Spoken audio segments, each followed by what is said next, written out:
எடப்பாடி பழனிசாமிக்கு பெரும்பான்மை கிடைக்காது என என்டிஏவுடைய மூத்த மத்திய அமைச்சர் பேசியது என்பது மிகப்பெரிய அதிர்வலைகளை கிடைப்பிருக்கிறது. தேர்தலுக்கு பிறகு நாங்கள் விஜயோட கூட்டணி வைப்போம் அப்படின்னு ஒரு அதை விட பெரிய குண்டாக போட்டிருக்கிறார். இது ஒரு பக்கம். இன்னொரு பக்கம் அண்ணாமலையை அவசரமாக ஹெலிகாப்டரில் வர வச்சு அவர்கிட்ட சமாதானம் பேசியிருக்கிறார் பியூஷ் கோயல். சமாதானம் பேசின பிறகும் முடிவு வந்துருச்சானா இல்லை, முடிவை நாங்கள் டெல்லியில் கேட்டுட்டு வரோம் அப்படின்னு மறுபடியும் டெல்லிக்கு போயிருக்கிறார். அப்புறம் டெல்லியிலேருந்து எதுக்கு சென்னை வந்து சென்னையிலேருந்து திரும்ப டெல்லிக்கு போய் அதுக்கு இவங்க எல்லாம் டெல்லிக்கு வர வச்சிருக்கலாமே ஒரு பக்கம் ஓடிக்கிட்டு இருக்கிறது. எடப்பாடி பழனிசாமி மீண்டும் முதலமைச்சர் ஆக மாட்டார்னு நம்புகிறதா பாஜக? அதுக்கு ஏதேனும் உள்ளடி வேலை பார்த்துட்டு இருக்கிறாங்களா? பாஜகவில் இருக்கக்கூடிய இந்த சிக்கல்கள், இப்படி கொடுக்கக்கூடிய நெருக்கடி அதிமுக பாஜக உறவை பாதிக்குமா? விரிவாக அலசுகிறது செய்தி தொகுப்பு. என்டிஏல நிறைய உள்ளடிகள் வேலைகள் நடந்து கொண்டிருப்பதாக அறிகிறோம். குறிப்பாக அண்ணாமலை அவர்களே பிரதமர் மோடி அவர்கள் வரும்போது அதை புறக்கணித்தார். இல்லைன்னா அந்த பட்டியலில் அவருடைய பேர் இல்லை அப்படிங்கிறதுலாம் சொல்லப்பட்டது. இப்போ சமாதான பேச்சுவார்த்தைகள் நடந்திருப்பதாக தகவல்கள் வருகிறது.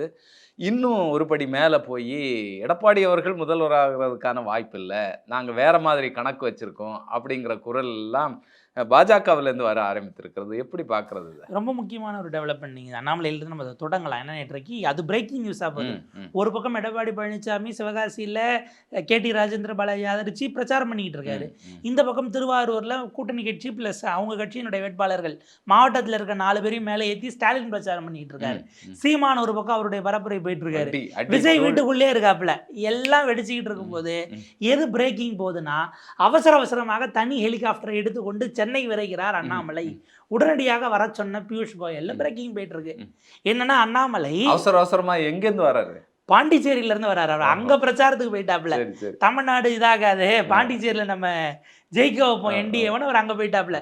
சிறப்பு பேச்சாளராக போய் அங்க இருக்கும் போதுதான் இங்க அவரை உடனடியாக வர சொன்னாங்க. என்ன கேள்வின அடிப்படையில், அண்ணாமலை பேரு அவர் பிரதமரை முதல்ல வரவேற்க போலன்னாங்க. வானதி சீனிவாசன் பேட்டி கொடுக்கும்போது பேர் இருக்குன்னு தான் சொன்னாங்கன்னாங்க. ஆனால் அந்த லிஸ்ட் வெளியில் வச்சு அண்ணாமலை பேரே இல்லை. கூப்பிடாத இடத்துக்கு நான் போய் ஏன் அவமானப்படணுமாங்கிறத புரிஞ்சிக்க முடியுது. அண்ணாமலை இருந்து போகலைங்கிறத விடவும் பேரை சேர்க்கலன்னா அது அதை விட பெரிய அவமானமாக அவர் கருதுவார். அவருடைய ஸ்டேச்சருக்கு முன்னாள் மாநில தலைவர் இருக்கிற வகையில் பியூஷ் கோயல்கிட்ட இந்த பஞ்சாயத்து, இந்த சம்பவங்கள் எதுவுமே போய் சேரலைன்னு நம்ம பார்க்க முடியுது. அதன் காரணமாகத்தான் அவர் வராரு. அவர் என்ன நினைச்சார், வந்தால் கூட்டத்துக்கு வருவாப்புலன்னு நினைச்சாரு. பார்த்தா அண்ணாமலை இல்லைன்னு தெரிஞ்ச பிறகு அவசரமாக வர சொல்லி, அதற்கு பிறகு நீங்கள் டெல்லியிலேருந்து கிளம்பும்போது எல்லாரும் வாங்கையில் ஒரு ஃபோனை பிடிச்சி, தம்பி பிரச்சனையை தீர்த்துக்கலாம் வாங்க, முடிஞ்சிருக்க போகுது. வந்துட்டு உடனே தனிமான எடுத்து உள்ளே போய் நேற்று ஒரு கூட்டம் ஒன்று அவங்க நடத்தி ஸ்டாலின் மீது குற்றப்பத்திரிகை வெளியிடுகிறோம் அப்படின்னு. குற்றப்பத்திரிகை? தமிழ்நாட்டில் எவ்வளவு கொலைகள் பெருகி இருக்கு, தமிழ்நாட்டில் பெண்களுக்கு எதிரான கொடுமைகள் எவ்வளவு பெருகி இருக்கு, எவ்வளவு வழக்குகள், பட்டியலின மக்களுக்கு எதிரான வன்கொடுமை வழக்குகள் எவ்வளவு பதிவாயிருக்கு, இதெல்லாம் லிஸ்ட் அவங்க வெளியிடுறேன்னு. மத்திய அரசாங்கத்திற்கு எதிராக இப்படி ஒரு குற்றப்பத்திரிகையை திமுக தயார் பண்ணா எப்படி இருக்கும்? அதுல என்னன்னா, அவங்க ஒரு குற்றப்பத்திரிகை போட்டாங்க. அது என்சிஆர்பி டேட்டாவை எடுத்து தமிழ்நாடு 5வது இடம் 8வது இடத்துல இருக்கு. மேலே இருக்கிறது பூரா பாஜக ஆளு மாநிலங்கள். இவங்க வெறும் தமிழ்நாடு சென்ட்ரிக்கா மட்டும் வச்சு ஸ்டாலின்னு சொல்லிட்டாங்க. கடந்த 5 ஆண்டுகள்னு ஒரு கணக்கு சொல்றாரு. அது 2019 இருந்து இருக்கு. அதுல 2.5 வருஷம் எடப்பாடி பழனிசாமியில சேர்க்கணும், மீதி 2.5-3 வருஷம் தான் இந்த பக்கம் சேர்க்கணும். இப்படியெல்லாம் அதில் குழப்பம் இருந்துச்சுன்னு வைங்களேன். இப்போ அண்ணாமலை நேற்று கூப்பிட்டது எதுக்கு அப்படின்னா, அண்ணாமலை நான் கேட்ட சீட்டு எதையும் எடப்பாடி பழனிசாமிகிட்ட வாங்கி தரல, நான் இந்த எலெக்ஷனில் நிற்கலை, நான் வேற என் வேலைகளை பார்த்துட்டு நான் போகிறேன் அப்படின்ற வகையில் அவர் முறுக்கிக்கிட்டு இருந்ததாகவும், இல்லைன்னா கோவை வடக்க வானதி சீனிவாசனும் கேட்குறாங்க, இவரும் கேட்குறாரு. அவங்க கோவை தெற்கு தானே போனதுல நின்னாங்க. இப்போ அவங்க மாதிரி நான் கோவை வடக்கில் வேலை பார்த்துட்டு இருந்தேன், இப்போ அவங்களுக்கு அங்கே கொடுக்கலன்னா இங்கே வர்றது எப்படி சரியா இருக்கும் என்பதாக அண்ணாமலை அவரும் எனக்கு அந்த சீட்டை கொடுத்தா கொடுங்க, இல்லைன்னா வேண்டாம். அவ ஒரு முட்டல் மோதல் இவர்களுக்குள்ளாலதான் நடக்கு. அந்த கோவை வடக்கு யாருக்குங்கிற இதுல தான் ஏற்கனவே மோடி அவர்கள் வரும்போது அந்த பட்டியலில் இந்த பேர் வராமல் பார்த்து கொண்டதுல வானதி ஸ்ரீனிவாசன் அவர்களுடைய பங்கு உண்டு அப்படிங்கிற ஒரு குரல் ஏற்கனவே ஒலிச்சிட்டு இருக்கு. அது நயினார் தான் ஆபீஸ் அந்த லிஸ்ட்டை ஃபைனலைஸ் பண்றவர். அவருக்கும் சீனியர் அந்த கட்சியில் அவங்கிறதெல்லாம் நம்ம அடிக்கோடிட்டு பார்த்துக்கணும். அவங்கெல்லாம் பள்ளி பருவ காலத்திலிருந்தே வளர்ந்து வந்தவர்கள் தான். ப்ராப்ளி ஏபிபி பேக்ரவுண்டாக இருந்திருக்கலாம். அதற்கு பிறகு கல்லூரி காலத்தில் அவங்க இணைந்து பயணித்தது அவங்களுடைய ஆர்எஸ்எஸ்னுடைய வழக்கறிஞர் அமைப்பு. இப்படியான பயணங்கள் இருந்தது நமக்கு. அதில் அவங்களுடைய அந்த பாஜக ஆர்எஸ்எஸ்னுடைய அந்த தொடர்புங்கிறது வேர் விட்டதுங்கிறது அப்படி வளர்த்தெடுக்கப்பட்ட ஒருவர் தான். அதில் பிரச்சனை இல்லை. எங்கள் விஷயம்னா, இப்போ அண்ணாமலைக்கு வேற சமரசங்கள் வேற 2 தொகுதியில் வேணா நீங்கள் நிற்கிறீங்களா அப்படின்னுட்டு அதுக்கு திருப்பூர் தெற்கும் மொடக்குறிச்சி இது 2த்துல ஏதாவது ஒன்று ட்ரை பண்ணுங்க. ஏன்னா மொடக்குறிச்சியில் இப்போ சிட்டிங் எம்எல்ஏ டாக்டர் சரஸ்வதிக்கு சீட்டு கொடுக்க வாய்ப்பு இல்லை, 80 வயதை கடந்துட்டாங்க. அதே போல் நாகர்கோயிலில் காந்தி அவர்களுக்கும் 80 ஆயிடுச்சுங்கிறதால 2 பேருக்கும் கல்தா கொடுக்குறாங்க. இதில் சரஸ்வதி அவர்களுக்கு பதிலாக உங்களுடைய மருமகளை கொண்டு வரலாமான்னு ஒரு பேச்சு ஓடிக்கிட்டு இருந்துச்சு. நீங்கள் நிற்கிறதுனா உங்களையே கூட நிப்பாட்டலாம் என்பதாக இது 2த்துல ஏதாவது ஒன்று நீங்கள் ஏற்றுக்கோங்க அப்படின்னு. அதாவது அவர் இங்கே வேற பார்த்துட்டு இருக்கிறாரு, இங்கே வாய்ப்பு இல்லாமல் நீங்கள் அங்கே போய் நெல்லுங்கன்னு சொல்லி ஒரு சமாதான முயற்சியாக நிற்கிறது. இதில் இப்போ இவ்வளோ பேசினாலும் அது ஃபைனலான கிடையாது, அதுதான் முக்கியம். பியூஷ் கோயல் இவ்வளோ சமாதானத்தையும் பேசி இதில் எடப்பாடி பழனிசாமி அவங்க என்னென்ன பண்ணாங்கிறது நம்ம பின்னாடி வருவோம். இதில் பியூஷ் கோயல் இவ்வளவும் பேசி முடிச்சுட்டு வெளியில் நயினார் வந்து பேட்டி, அண்ணாமலையினுடைய பெயர் வேட்பாளர் பட்டியலில் இருக்கிறதா, தம்பி அண்ணாமலையினுடைய பெயர் வேட்பாளராக வருவதற்கான பரிந்துரை பட்டியலில் இருக்கிறது, ஆனால் 27 தொகுதிகளுக்கு தொகுதிக்கு 3 பேர் வீதம் நாங்கள் தேர்ந்தெடுத்து பட்டியலை கொடுத்திருக்கிறோம். இதை டெல்லிக்கு பியூஷ் கோயல் எடுத்து சென்று தொகுதிக்கு இருக்கிற 3 பேரில் ஒருவரை தேர்ந்தெடுத்து அவரை வேட்பாளராக டெல்லி அறிவிக்கும். எங்க கையில இல்லை. அப்போ அதுக்கு என்ன அர்த்தம்? 27 தொகுதிக்கு 3னா 81 பேர் லிஸ்ட் கொடுத்துருக்கோம். இதுல இந்த 81 பேர்ல அண்ணாமலை பேர் இருக்கு. கடைசி 27 பேர்ல அவர் பேர் எடுப்பாங்களா இல்லையான்னு எனக்கு தெரியாது. நாங்க பேரை சேர்க்கணும்னு நாங்க சேர்த்துட்டோம் என்பதாக நயினார் அதை அப்போ அதோட நிப்பாட்டிட்டு எங்க கையில எதுவும் இல்லை. இப்போ நமக்கு என்ன கேள்வினா, இந்த 81 பேர்ல இருந்து 27 பேரை டெல்லி தான் தேர்ந்தெடுக்கணும்னா எதன் அடிப்படையில் எடப்பாடி பழனிசாமி தமிழிசை அவர்களை ஏற்றிட்டு மயிலாப்பூர்ல பிரச்சாரம் பண்ணாரு? ஒன்று, மற்றவங்களை பற்றி எனக்கு தெரியாது, சாத்தூருக்கு நான் தான் வேட்பாளர்னு நயினார் நாகேந்திரனே பேட்டி கொடுத்தாரு.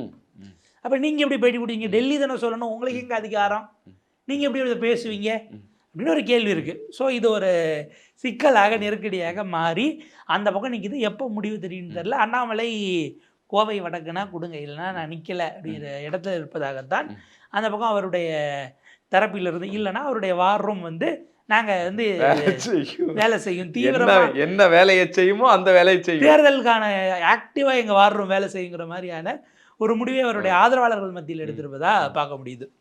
இன்னொரு பக்கம் பார்த்தீங்க அப்படின்னா, இப்போ எடப்பாடி பழனிசாமி அவர்கள் உள்ளபடியே பாஜக உள்ளே சேர்த்துட்டு அவருக்கு தேவையில்லாத சிக்கல்கள் நெருக்கடிகள் வந்துகிட்டு இருக்கு. மத்திய இணையமைச்சர் ராம்தாஸ் அத்வாலே அவர் வந்து பார்த்தீங்கன்னா நீண்ட நாள் என்டிஏவினுடைய பார்ட்னராக இருக்கிறார். மத்திய இணையமைச்சருங்கிறத தாண்டி பாண்டிச்சேரிக்கு அவர் நேற்று வராப்புல வந்து பாண்டிச்சேரி ஏர்போர்ட்டில் ப்ரெஸ் மீட். நீங்கள் பாட்டுக்கு பாண்டிச்சேரி அரசியல் இதை பாட்டுக்கு பேசி நாங்கள் ஜெயிப்போன்னு போக வேண்டியதானே. தமிழ்நாட்டை பொறுத்தவரை ஆரம்பிக்கிறாரு. தமிழ்நாட்டை பொறுத்தவரை தேர்தலுக்கு பிறகு யாருக்கும் பெரும்பான்மை கிடைக்காத சூழல் வரும்போது நாங்கள் விஜயோடு பேசி விஜயோடு கூட்டணி அமைத்து ஆட்சியை என்டிஏ பிடிக்கும் அப்படின்னு சொல்கிறார். இப்போ இதுக்கு அர்த்தம் என்ன? ரெட்டை இலையில் எடப்பாடி பழனிசாமி 118 ஜெயிக்க மாட்டார். அவர் 166 118 அவருக்கு வராது. நாங்கள் தாமரையில் 27 நிற்கிறோமே, நாங்கள் ஜெயிக்கிறத கூட்டினாலும் 118 வராது. விஜய் சில சீட்டை ஜெயிச்சு அதை கூட்டினா தான் 118 வரும்னு அவர் பதிவு பண்ணுறாரு. இப்போ இதுக்கு என்ன அர்த்தம்? இப்போ எடப்பாடி பழனிசாமி ஜெயிக்க மாட்டார்னு மத்திய என்டிஏவினுடைய இணையமைச்சர் ராம்தாஸ் அத்வாலே பேட்டி கொடுக்குறாரு. இது அதிமுக காரன் எப்படி பார்ப்பான் அப்படிங்கிற ஒரு கேள்வி இருக்குல்ல. இதில் ஹைலைட்டு ராம்தாஸ் அத்வாலேவை யாரோன்னு நம்ம தள்ளி விட்டுற முடியாது. அவர் எந்த அளவுக்கு என்டிஏவுக்காக முயற்சி பண்ணியிருக்காருங்கிறதுக்காக வைகோ நாடாளுமன்றத்தில் பதவிக்காலம் முடிவடைகிறது. கடைசி நாள் ஃபேர்வெல். அந்த நாடாளுமன்ற மைய மண்டபத்திலே வச்சு ஃபேர்வெல் கொடுக்கும்போது ராம்தாஸ் அத்வாலே பேசுகிறார், வைகோ நீங்கள் மிக நீண்ட சிறந்த நாடாளுமன்ற உறுப்பினர், உங்களுக்கு இன்னும் ஒரு முறை திமுக வாய்ப்பு கொடுக்கவில்லை, உங்களை மீண்டும் ஒரு முறை எம்பி ஆக்கி ராஜ்யசபாவுக்கு வைத்து அழகு பார்க்க வேண்டும் என என்டிஏ நினைக்கிறது, நீங்கள் இங்கு வந்து விடுங்கள்னு நாடாளுமன்றத்துக்குள்ள ஓப்பனாகவே இன்வைட்டு கொடுத்தவர் தான் ராம்தாஸ் அத்வாலே. ஸோ அவருக்கு அப்படி ஒரு என்டிஏல ஒரு கருத்து இருக்குது, ஒரு மதிப்பு இருக்குது, இவ்வளவு இருக்கிறதுனால அப்படி சாதாரணமாக அவர் நம்ம எடுத்துட முடியாது. அவருடைய வசனம் அங்கே அப்படி இருக்குது. எடப்பாடி பழனிசாமிக்கு இன்னொரு நெருக்கடியாக, இப்போ இது ஒரு பக்கம் இவங்க இந்த மாதிரி பேசுறது, இதை சமாளிக்கிறது. எடப்பாடி பழனிசாமி இப்போ அவர் பிரச்சாரமே சிக்கலுக்குள்ளே போகிறதுக்கு இது ஒரு காரணமாக இருக்குது. நேற்றுக்கு அவர் சிவகாசியில் பரப்புரை பண்ணுறாரு, ராஜேந்திர பாலாஜி வச்சுட்டு அவர் பரப்புரை போதா. இதுக்கு பக்கத்து தொகுதி சாத்தூர் இருக்குது, அதே மாவட்டத்தில் ராஜபாளையம் இருக்குது. இது ரெண்டும் கூட்டணி கட்சி கொடுத்தது. ராஜபாளையத்துலேயாச்சும் ஜான் பாண்டியன் அவங்களுடைய மனைவி பிரிஸ்லா பாண்டியன் அவர்கள் நிப்பாட்டி இருக்கிறாப்புல, ஆனால் தாமரையில் நிற்கிறாருன்னு நினைக்கிறேன். இந்த பக்கம் சாத்தூர் தொகுதிக்கு பாஜக இப்போ வரைக்கும் எம்எல்ஏ கேண்டிடேட் யாருன்னு சொல்லலை. இப்போ இவர் அங்கே போகிறாருன்னா இவங்களை ஆல்ரெடி அறிவிச்சிருந்தா அவங்க கேட்டு அண்ணே வாங்க வந்து நீங்கள் எங்களை அறிமுகப்படுத்தி வைங்க, உள்ள அதிமுக காரங்க எங்களுக்கு வேலை பார்க்காம போகலாம், நீங்கள் வந்து ஒரு வார்த்தை சொன்னால் நல்லாயிருக்கும் அப்படின்னு ஒரு எதிர்கட்சி தலைவர் அவருடைய வேனில் மேலே ஏற்றி இவர் தான் வேட்பாளர் பார்த்துங்க ஓட்டு போடுங்கன்னா அதுக்கு மரியாதை வேறு. இப்போ இவர் இதுக்கப்புறம் அந்த மாவட்டத்துக்கு எப்போ போவாருன்னு தெரியாது, மீதி 37 மாவட்டத்தை அவர் சுற்றணும். இப்போ விருதுநகர் மாவட்டத்துக்கு போனது ஒரு முறை தாங்கிறதோடு நிற்காது இல்லையா. இது வெறும் பாஜகவுக்கு மட்டும் லாஸ் கிடையாது, அந்த கூட்டணிக்கே லாஸாக போகக்கூடிய சூழல் இருக்கிறது. அப்போ நீங்கள் கடைசி வரைக்கும் சொல்ல மாட்டீங்கன்னா இது எங்கே விளங்குறது. அதை விட அதிமுக ஜெயிக்காதுங்கிற நம்பிக்கையில் பாஜக நம்ம போய் தான் நடக்க போதான்னு இருக்கான்னு ஒரு கேள்வி வருது. இதே சிக்கல் திமுகலையும் இருக்கு.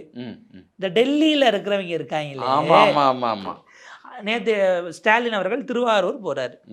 திருவாரூரில் 4 தொகுதி 4 எம்எல்ஏக்களையும் மேலே ஏற்றிட்டார். எம்எல்ஏ கேண்டிடேட்டு, எம்எல்ஏஸு டிஆர்பி ராஜா, அதே போல் பூண்டி கலைவாணன், உதயசூரியன் சின்னத்தில் நிற்கும் கூட்டணி கட்சி எஸ்டிபிஐ நெல்லை முபாரக், கம்யூனிஸ்ட் சிபிஐயினுடைய எம்எல்ஏ திரு மாரிமுத்து அவர்களை மேலே ஏற்றிட்டு அவரை சொல்கிறாரு, சிபிஐயினுடைய பொது உடைமை போராளி அவர், உங்கள் தொகுதியில் மட்டும் அவர் எப்பயும் கிரவுண்டில் இருக்க மாட்டார், சட்டமன்றத்திலையும் சிறப்பாக செயல்படுவார்னு கூட்டணி கட்சியை சிவப்பு துண்டோடு அவரை நிற்க வச்சு அவருக்காக வாக்கு கேட்குறாரு. 2வது முறையும் கூட்டணி கட்சியே கொடுத்துட்டாங்கன்னு ஒருவேளை அந்த ஊரில் இருக்க திமுககாரங்க வருத்தத்தில் இருந்தால் தலைவர் இவ்வளோ சொல்கிறாருப்பா, நல்ல மனுஷன் வேலை செய்வோங்கிற ஒரு எண்ணத்தை இந்த உணர்வை ஏற்படுத்தி. இது ஒரு வெயிட்டுன்னு பார்த்தீங்கன்னா இந்த நாமினேஷன் முடிகிற வரைக்கும் ஸ்டாலின் கன்னியாகுமரி பக்கமே போக முடியாது. ஏன்னா காங்கிரஸுக்கு 4 தொகுதி கொடுத்துருக்குறீங்க, வேட்பாளரே கிடையாது.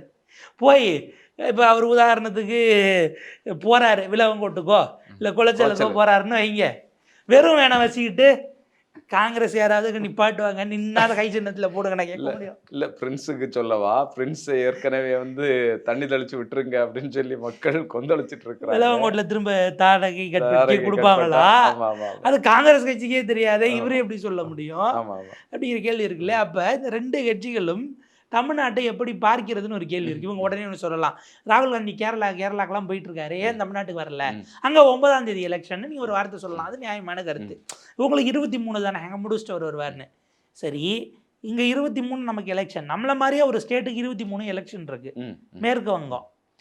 மேற்கு வங்கத்தில் இது வரைக்கும் 284 கேண்டிடேட்டை காங்கிரஸ் ரிலீஸ் பண்ணியிருக்கு. உங்களுக்கு அதுக்கெல்லாம் டைம் இருக்குது. இங்கே ஒரு 28 பேரை ரிலீஸ் பண்ண உங்களுக்கு டைம் இல்லை. இந்த பக்கம் பிஜேபி அவங்க இது வரைக்கும் ஒரு 280 கேண்டிடேட் ரிலீஸ் பண்ணிட்டாங்க. லாஸ்ட்டு 3 லிஸ்ட்டாக ரிலீஸ் பண்ணியிருக்காங்க.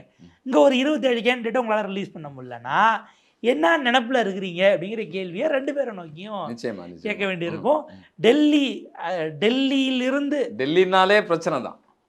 திமுக அதிமுக கூட்டணிக்கு டெல்லி கொல்லி வைக்கிறதுக்கு முயற்சி செய்கிறதா அப்படிங்கிற கேள்வியை நம்ம வைக்க வேண்டிய தேவை இருக்கு. கூட்டணி ஜெயிச்சிடக்கூடாதுன்னு இவங்க 2 பேரும் ரொம்ப தீவிரமாக கங்கணம் கட்டிக்கிட்டு வேலை பார்க்குறாங்க. கூட்டணி ஜெயிக்க கூடாதுன்னு கூட்டணி வச்சு வேலை பார்க்கக்கூடிய ஒரு கூட்டணி கட்சிகளாக இந்த கட்சிகள் வந்து இருந்து கொண்டிருக்கு அப்படிங்கிறதான் பார்க்க வேண்டியதாக. நீங்கள் என்னன்னு சொல்ல முடியுங்க. இன்னும் ஆல்ரெடி 2 நாள் முடிஞ்சு போச்சு, நீங்கள் 3ஆவது நாள். இதுக்கப்புறம் நாளைக்கு ஒரு நாள் தான் குட் ஃப்ரைடே லீவ் விட்டுருவாங்க, சனி ஒரு நாள், ஞாயிற்றுக்கிழமை லீவில் போயிடும். ஏதோ அங்கே ஒரு நாள் வருது. இன்னும் உங்களுக்கு லிட்ரலி பார்த்தீங்க அப்படின்னா 3 நாட்கள் தான் உங்களுக்கு இன்னைக்கு சேர்க்காம 3 நாள் இருக்குது. வேட்புமனு ஃபில் பண்ணேன் 8 நாளில் உங்களுக்கு 4 நாள் லீவில் போயிடும். நீ வேட்பாளரை என்னைக்கு சொல்லி எப்போ போய் ஃபார்ம் போடுறது, யாருக்கு தலைவலி இதெல்லாம். இப்போ அதுதான் நெருக்கடிக்கான ஒரு சிக்கலாக இருக்குது. இவங்க தலைவர்கள் இன்னொரு முறை அந்த மாவட்டத்துக்கு வர முடியாது. நிச்சயமா அப்போ நெருக்கடி. இப்போ என்னன்னா அந்த ஊரில் இருக்க அதிமுக காரனுமே வேலை பார்க்க மாட்டான். கேண்டிடேட்டே சொல்லாமல் அவங்க யார்கிட்ட போய் ஓட்டு கேட்பாங்க சொல்லுங்க. நீ கேண்டிடேட் என்னைக்கு சொல்றது, நான் எப்போ போய் ஓட்டு கேட்கறது, யாரை விடுவீங்கன்னு காங்கிரஸ்காரனுக்கும் தெரியாது. ஏற்கனவே பஞ்சாயத்து இழுத்து அடிச்சு நீண்டு போய் அது ஒரு முடிவுக்கு வர்றதுக்கு காலம் ஆச்சு. அப்புறம் வந்து இவங்க உள்ளுக்குள்ளால உள்ள பஞ்சாயத்துகள் இப்படி தான் ஓடிட்டு இருக்கு இந்த கதை. ஸோ இது எதை நோக்கி போகுது அப்படிங்கிறது உள்ளபடியே, அதாவது திமுக அதிமுக இவங்க 2 பேரும் சேர்த்துக்கிட்டு மடியில் கட்டிக்கிட்டு படுறதை பார்த்தா நமக்கு ரத்த கண்ணீர் வரக்கூடிய நிலைமைக்கு தான் கொண்டு வராங்க. தமிழ்நாட்டை இந்த அளவுக்கு ரொம்ப குறைச்சி மதிப்பிடுறாங்க. தேர்தலுக்கு பிறகு திமுக அதிமுக தாங்கள் யார், தங்களுடைய அரசியல் என்ன என்பதை எப்படியும் காட்டுவார்கள் அப்படின்னு நம்ம நம்பலாம்.